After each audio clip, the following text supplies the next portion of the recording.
Hey everyone, it is Wednesday morning, and that means we bring back the lovely Anna Kelly as part of our expert series. Let's welcome Anna to the show. How you doing, Anna? I'm great today, Michael. How are you? Oh, I am. I'm doing a lot better than even our Monday conversation, but we will save that discussion for the end. I'm getting bombarded, as are you, really with two topics. These topics come from the basically the "I'm scared" category. So let's just Mhm. address those head on. You and I are owners of hundreds, if not thousands, of units. So the number one question I am getting from landlords is, what are you doing to prepare for tenants not paying rent? So why don't we start there? Any initial thoughts on that? Sure, Michael. So, obviously that's been our biggest question as landlords, and the biggest question that I'm seeing. I've had a couple of calls with other investors where we're all kind of asking the same thing is Hmm. if this thing goes bad and long, what's going to happen when tenants can't pay rent? And so we've got, the category of tenants who are going to keep their jobs for a while and invest, who may be on Section 8 already, and those payments, as we've discussed Monday, will continue to come. But then we've got that, swath of employees who might work at a grocery store or at a restaurant or at another business where they can't work from home and they're being laid off. And so the Hmm. likelihood is they're not going to be able to pay their rent next month and maybe the following month. It just depends on how long this goes. So some of the questions have surrounded, what percentage of our tenants won't pay? Hmm. How bad is our vacancy rate going to be next month and the following month? And is it enough that we need to figure out whether we can cover those costs with our cash reserves or with other mechanisms? And so I don't think any of us really has any idea how bad it's going to be till we cross April 1st. I tend to think it might be, 10 or 15% maybe that Hmm. can't pay Hmm. in my area. And I can absorb that. If we've underwritten well, Hmm. we've kind of hopefully put in at least 10% vacancies as a minimum to make sure that we can meet our debt coverage Hmm. service ratio, even if we think that our vacancy rate is going to be lower. Hmm. And so I think that the bottom line answer is we will have some people that can't pay. Hmm. How bad is it going to be? Make sure we can cover our mortgage payments. And then, the next question is how do we work with those tenants? So the reality is most likely local magistrates are not going to allow landlords to evict tenants at this time who haven't been able to pay. I think they're just not going to let us do that. And so I think we have to be prepared for we can't just go evict everybody that can't pay. We're going to do better by being good people, number one, and helping our tenants, Yep. working with them, finding out on a one-on-one basis what can they afford, what's their situation, letting them know that we're here for them, that Hmm. we're going to be good to them and we'll do our best to work with them, but asking them to make some type of good faith payment to Hmm. show that they intend to stay, they want to stay, and quite frankly, ask for some kind of evidence that they really have lost a job or something. Because unfortunately, we'll have people that just say, oh, I can't pay because I can't work. And some of them might just take advantage. So I think Oh there's yeah, this real balance for sure. of humanity and wanting to do right by people, but also not letting people take advantage without some kind of evidence that they're really struggling right now. Yeah, I think, I just want to take this one step further. So we're in a complete alignment on all of that. I think what's going to come out of this, because right now you're in disaster mode, right? Potentially disaster mode. Everything is equal at this moment. But I think what's going to happen in a couple of months, because as you'll hear in the third conversation or the third topic, the federal government is eventually going to get money in the hands of its citizens. So I think what Yes. is going to happen very, very quickly is we're going to see a bifurcation in landlords.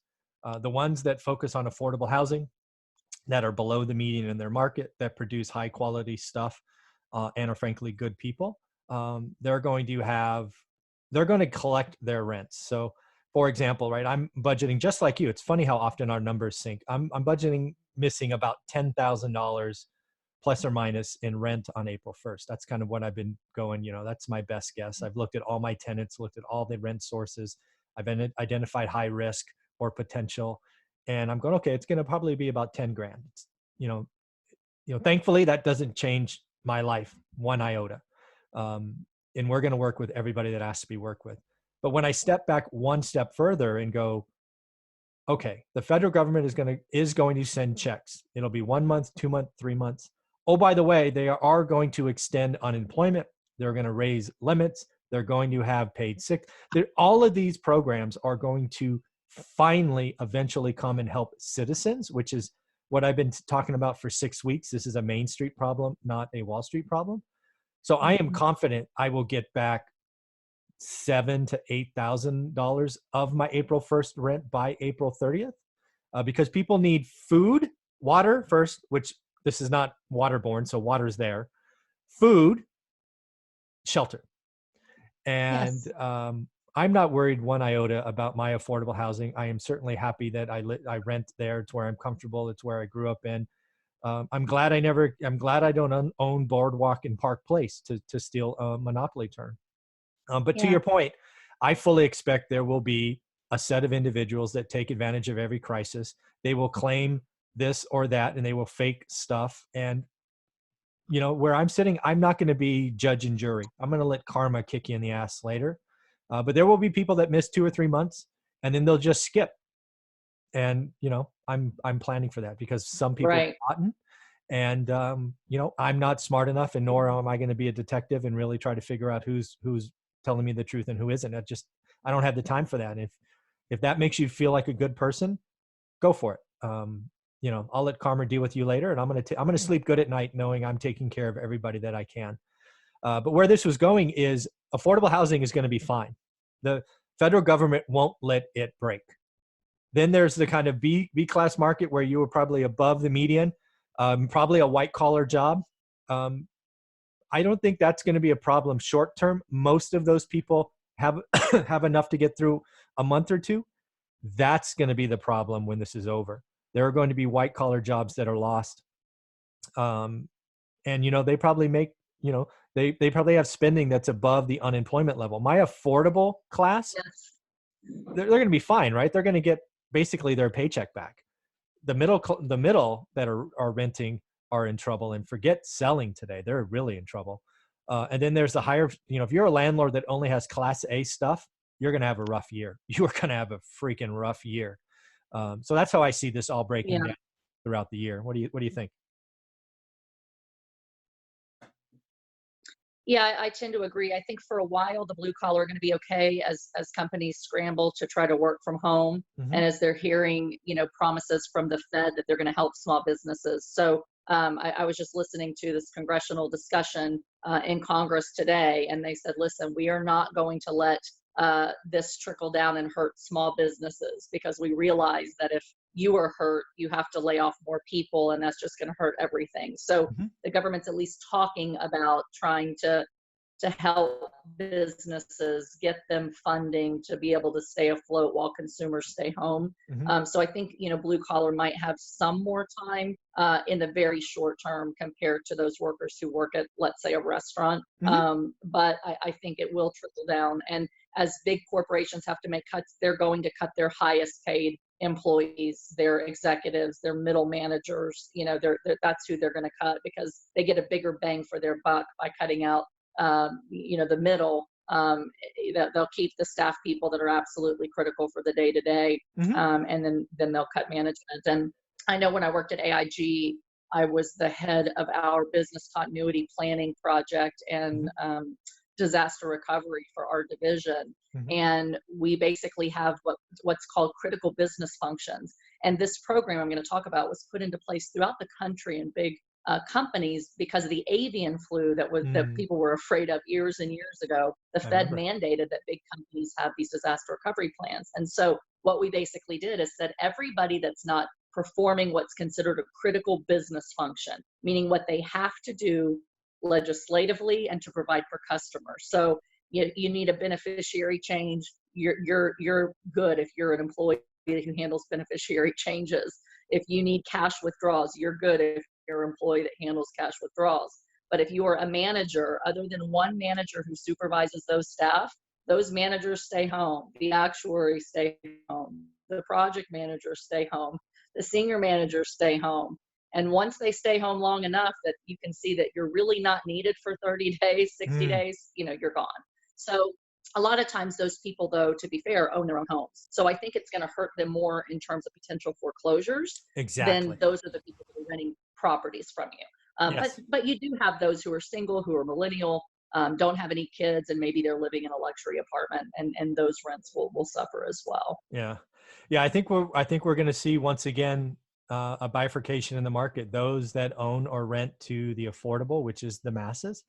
I think it's going to hurt. Don't get me wrong. We've already talked about what we're prepared for, Mhm. roughly a 10% hit. But I think the affordable folks are going to get through this far better than the kind of white collar and certainly the high end. Um, Yeah. yeah. One of the things I think we have to really think about as landlords right now is, in addition to other expenses that we still have to cover, even if we're not getting rents, our mortgage payments is something that we can potentially have some leeway in trying to negotiate if we had to. Hmm. So I had talked to my lenders a couple weeks ago when rates were really falling about doing a rate mod and locking in a lower rate, because I have several loans that are coming up for renewal. And even for those that aren't coming up for renewal because they're still in the 5-year period, I called to say, what would it take for me to buy down the rate today? And since rates got cut, and well, the Fed rate got cut another percent on Sunday, it doesn't always trickle down to mortgage rates, consumer mortgages, but it does tend to fairly quickly follow that LIBOR and prime based rates tend to go down. So I Hmm. called my lenders actually yesterday and said, listen, I know you told me you could get me down to, one of them was 4 and 8 on a commercial. And I said, okay, that's good. But now the Fed cut further. I know your floor is 4. Will you go to 4? I want to keep my loans with you, but I can refi. My prepayments aren't that bad or they're close. If you'll go to 4, I'll stay. Hmm. And they called me back within 15 minutes and said, done. So, Hmm. for me, I'm happy with 4 because I don't have to pay the cost of refi and go through the long lines of people that are trying to do it. Hmm. But I lowered my rate. And so my payments are all going to go down, which is going to help me when people can't pay rent. While on that conversation, one of my lenders said, before we do this, do you anticipate needing any forbearance or Hmm. delay of your payments? Do you think that you'll need to stop paying us for a short time? Because if you think you might, we won't lower your rates. Hmm. But if we lower your rates, we don't want you coming back and asking for a forbearance. So they are thinking through these things. And I said, listen, I'm well capitalized at this point. I don't foresee that. If this thing goes on a very, very long time, then just like all your other landlords, I might have to come back to you, but I'm going to do my part to be responsible and cover everything I can without asking you to delay my payments. Hmm. But I just wanted to throw that out there because then I followed up with another lender who was also offering me a lower rate, but not at 4. And I said, Hmm. hey, I've got 4. I need you to match it. So they're going to come back to me. So I think it is a good time to at least have a conversation with your mortgage holders, your lenders, Yeah. and say, what are my options if this thing gets really bad? One, can you lower my payment? Can I pay a mod fee to do it? Number 2, if worst case scenario hits and crap hits the fan worse than we think it's going to, what options do I have for delaying payments? Hmm. So at least start those conversations now so that you're prepared if and when things got as bad as some people say they might. Yeah.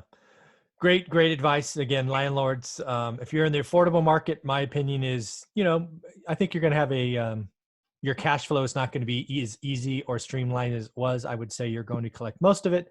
Some people will take advantage of it. Certainly follow Anna's advice and talk to your lender. Look about lowering rates. Have that discussion up front. Communication is always a positive, whether it's with tenants or mortgage lenders, because bad news doesn't get better with age.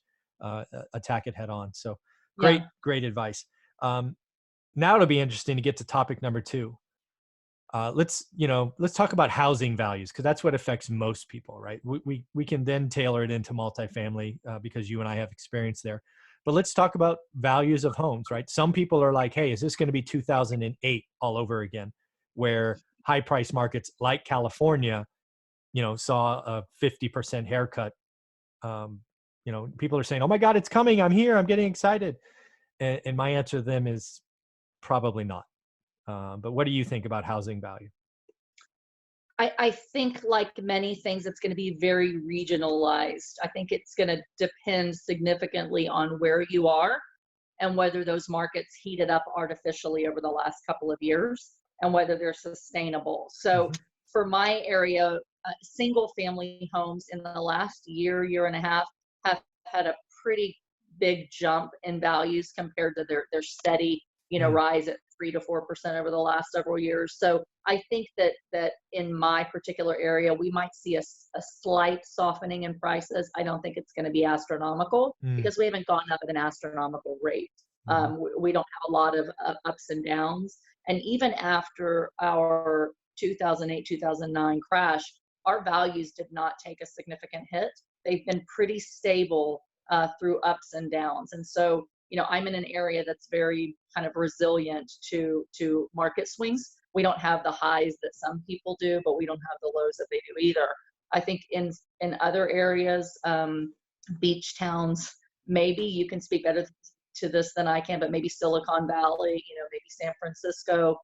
I think those kind of areas will definitely take a hit in valuation at some point.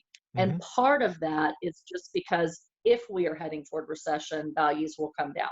If those areas are in hyper supply already, they were bound to start coming down. It was just a matter of if, not when. And Hmm. this could exacerbate or quicken that, downturn Hmm. if you're in hyper supply.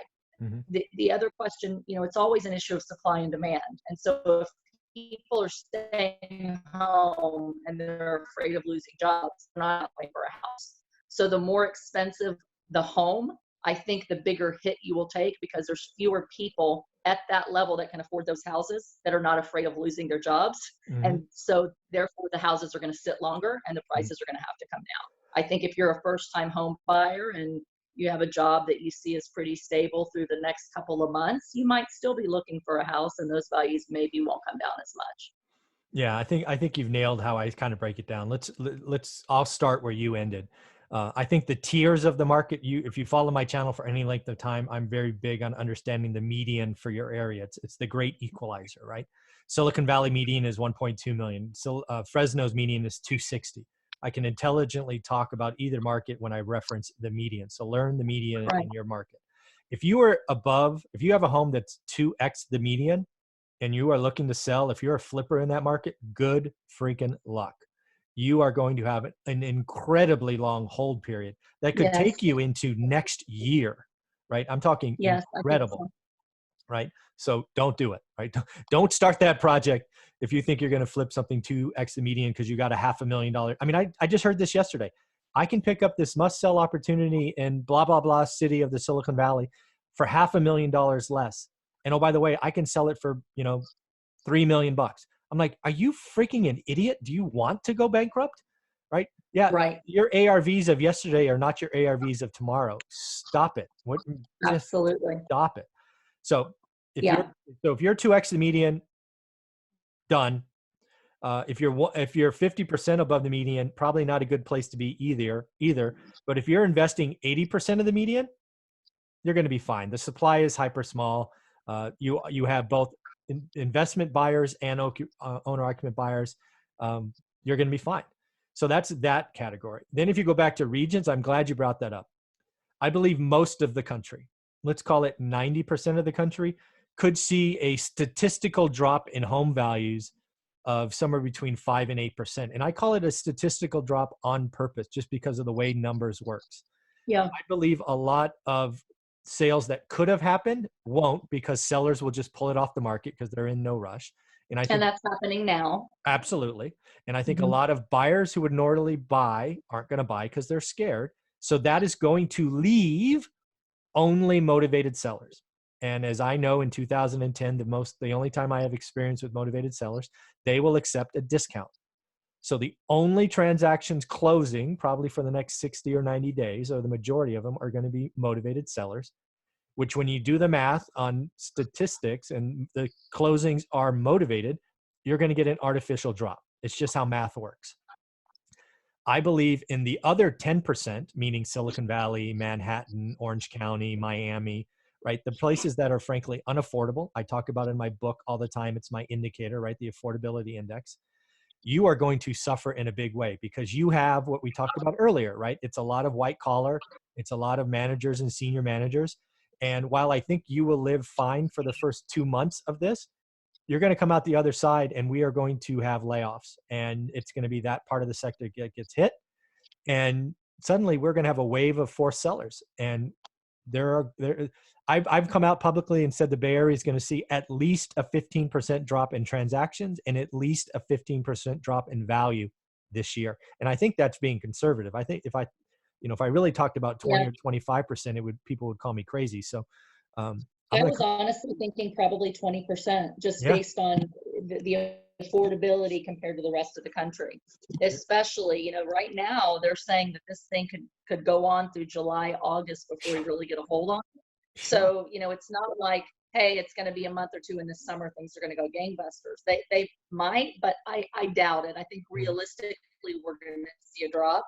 The question is how big and how long does it last, Yeah.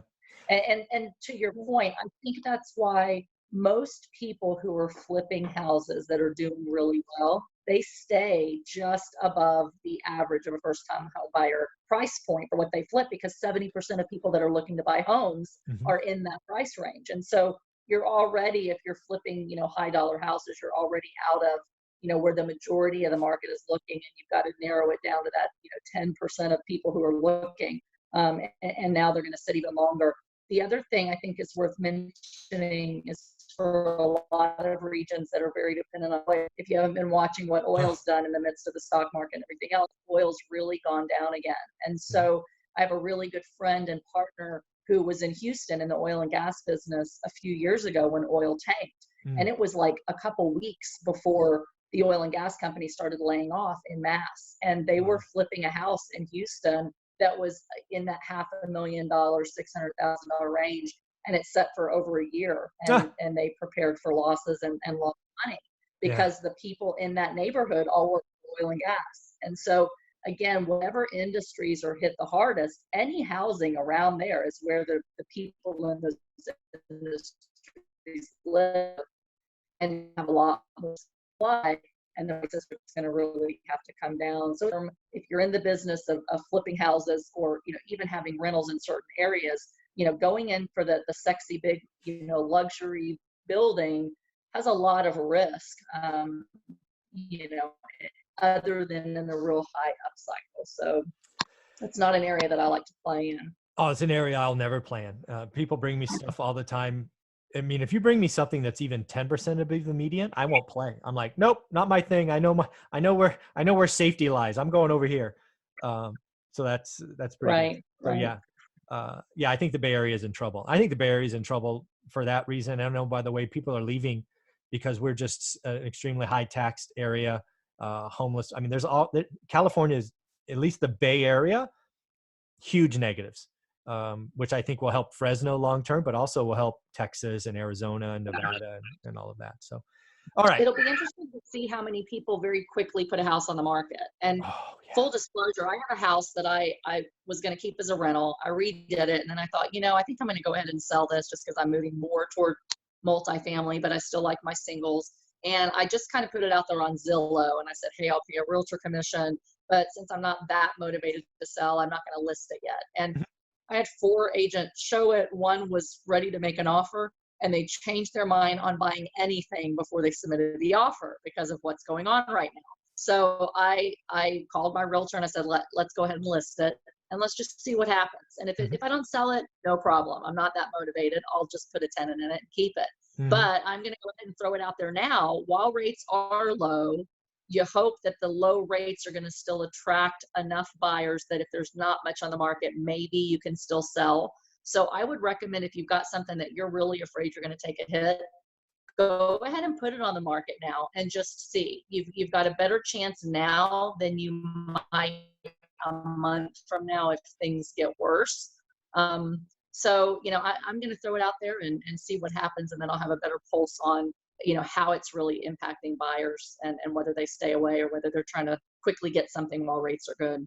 Cool. I look forward to following this for the next week or two because my suspicion, again, I know nothing about your market, is buyers retreat across the board with all these headlines, but we'll see. I Yeah. don't know. Yeah. Yeah. All right. now let's talk about the positive, what I call the light at the end of the tunnel. I've been very disappointed with what's been going on in the, I'll call it the political arena, for lack of a better term. I'm starting to finally see that they're talking about real things and not little band-aids. Um, do you see a light at the end of the tunnel just yet, or no? I think the news of the last day or two, what the government is doing and how quickly they're stepping up is positive. I think they're really trying to calm the nerves of the American people, Mm-hmm. of Wall Street, but also Main Street, more importantly. They're Yes. really trying to come in and say, listen, we are going to help you. We realize that making you stay home is going to hurt. We realize people are going to lose jobs. Small businesses are going to be struggling. And it seems like across both parties, if what I'm hearing not only in the press releases, but in these discussions in Congress right now, they really want to help the American people. And so while I'm typically not a big government intervention type of person, I'm thankful that they are stepping up in a time of crisis and saying, we are going to do our best to help not just big corporations, but the American people. And so sending checks to every single citizen that, you know, makes under a certain dollar amount, probably being able to delay when you have to pay taxes up to $1 million. Both of those things are very positive. Mm-hmm. They're talking now to mortgage companies. I heard them say today in the congressional discussions just before a call, they're talking to banks about how to make sure that banks can react with government backing to help people if they can't make their payments. And so all of those things are positive signs. Let's just hope they can pull it together, pass, you know, common sense legislation quickly in both houses and not let it get tied up in politics. And if they can pass the legislation and start putting some plans in place to help us if this thing goes longer and we have to stay home longer, I think all of that's going to bode better for us than what I thought a couple of days ago.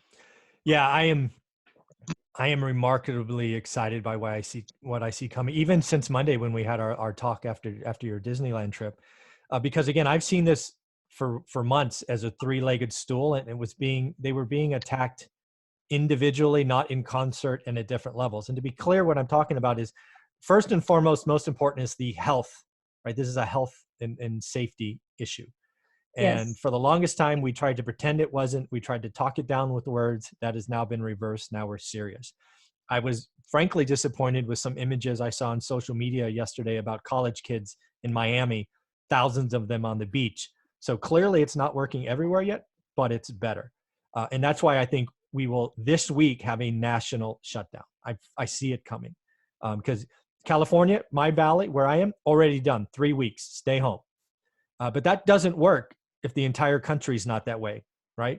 So I see that coming. It's going to happen. So that's the first one. And test cases and testing and testing and testing.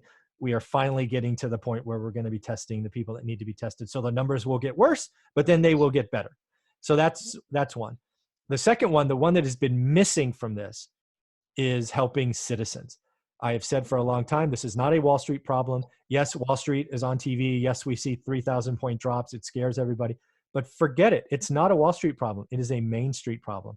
And we are finally talking about sending money to the citizens. I am the biggest capitalist in the world, but sometimes the world gets choppy and you've got to do it.